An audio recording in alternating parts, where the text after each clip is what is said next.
Hey everyone, today's sign build comes from the game Far Cry 5. That's right, we're gonna make the Silver Lake Trailer Park sign right after the short break, so don't go nowhere.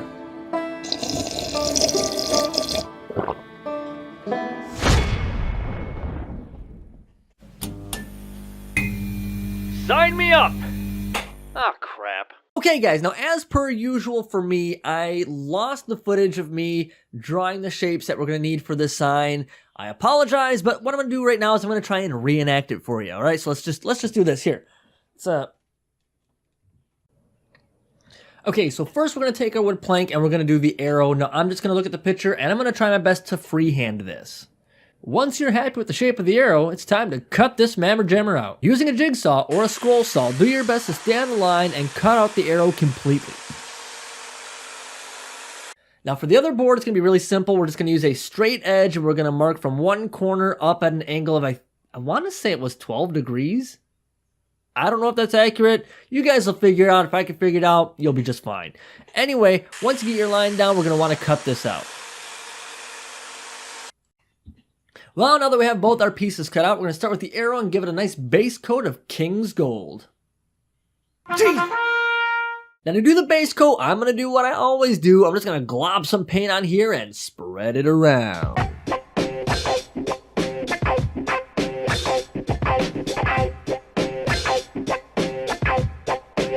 Now, for those of you watching who want to make this sign at home, let's talk more about dimensions. I didn't really get into that because that was in the lost footage, but the back part of the sign measures at a width of 17 inches and a height of 9 inches on the one side, which tapers to 6.5 inches on the other side. As far as the dimensions of the arrow, that is a whole nother story. That was just an eyeballed nightmare. I really didn't know how to approach it. I'm sure there are some fantastic mathematical ways to do that, but that is not me. So yeah, we'll go over that later, but for right now, let's just go ahead and I'm going to tape off this arrow that I have. Due to my own stupidity, I actually forgot to talk about this later on. So please enjoy this hastily drawn supplemental diagram.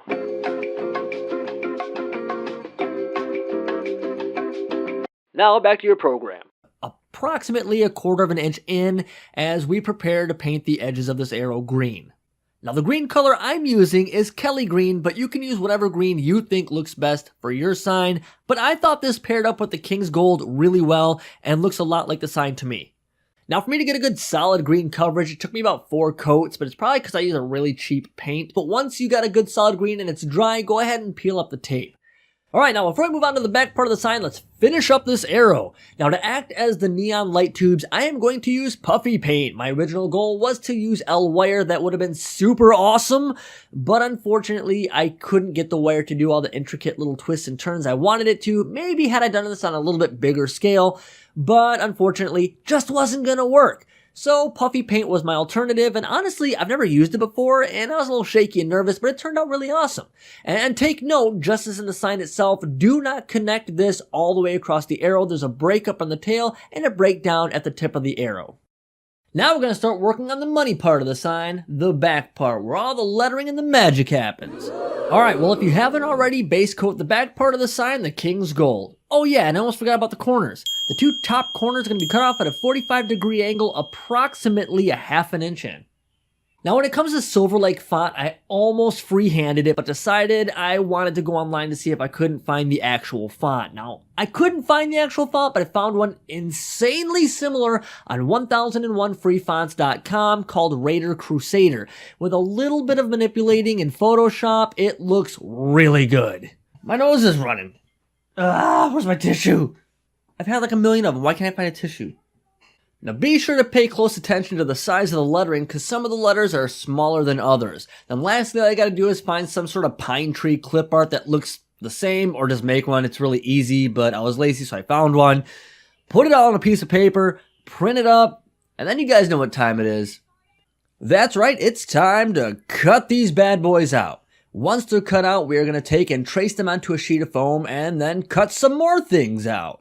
Now when you're tracing these on a sheet of foam, I've told you guys 1,000 times and I'll continue to tell you, make sure you trace them backwards. That way if you screw up and get some pen squiggles all over there, it don't matter because you'll be gluing that side down onto the board anyway and no one has to know. Now that we're done transferring our letters onto the foam, I'm going to cut these out using my X-Acto knife. Now, if you have a good small sharp pair of like craft or hobby scissors, maybe those will work really good, but I only have huge, bulky, nasty scissors, and the cuts with those things are just not as clean, and I can get some real clean cuts with this, so this is what I'm going to use, but you know what, hey, use whatever works for you.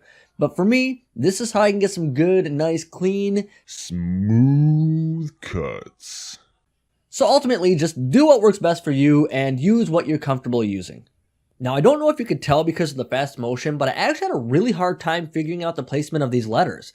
But eventually I got it to a point where I was pretty happy with it. I glued them down one at a time using spray adhesive very carefully because I didn't want to move anything because I was not going through that again.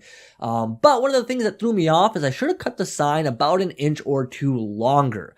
It's because of the placement of the arrow. I had to move it up more where it kind of now has to set behind the S as opposed to below it.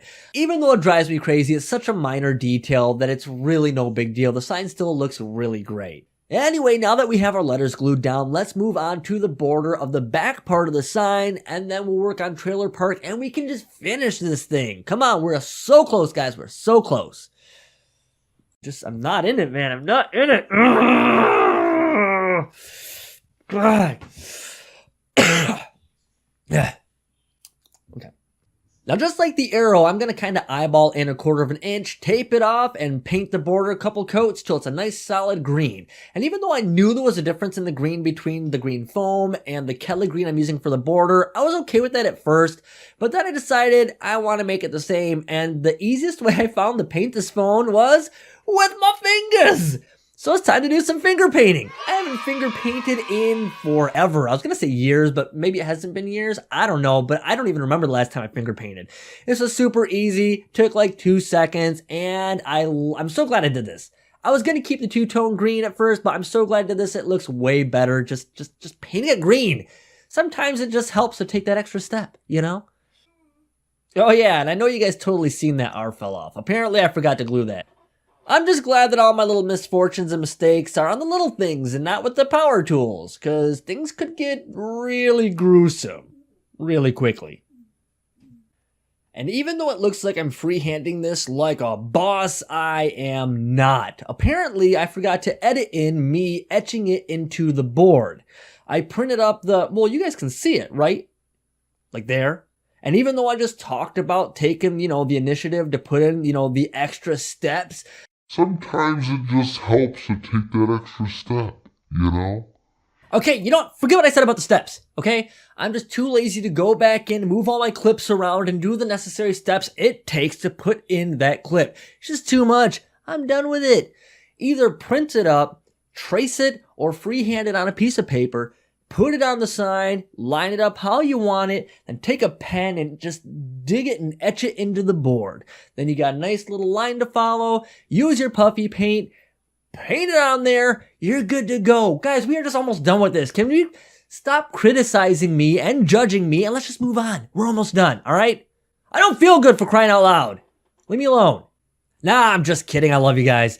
All that's left to do after the puffy paint dries, which by the way takes like 4+ hours, is put the arrow in place. Once you find a good spot for the arrow and the good placement right how you want it, I'm going to do like I did on a sand flea sign, and I'm going to put a little bit of hot glue just to tack it in place so I can turn the sign over without it moving on me and get it in place permanently with some screws. I use screws, of course, that do not go through both boards, so watch your screw length.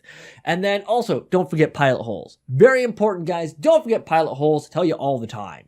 Once that is done, guess what, guys? We are done.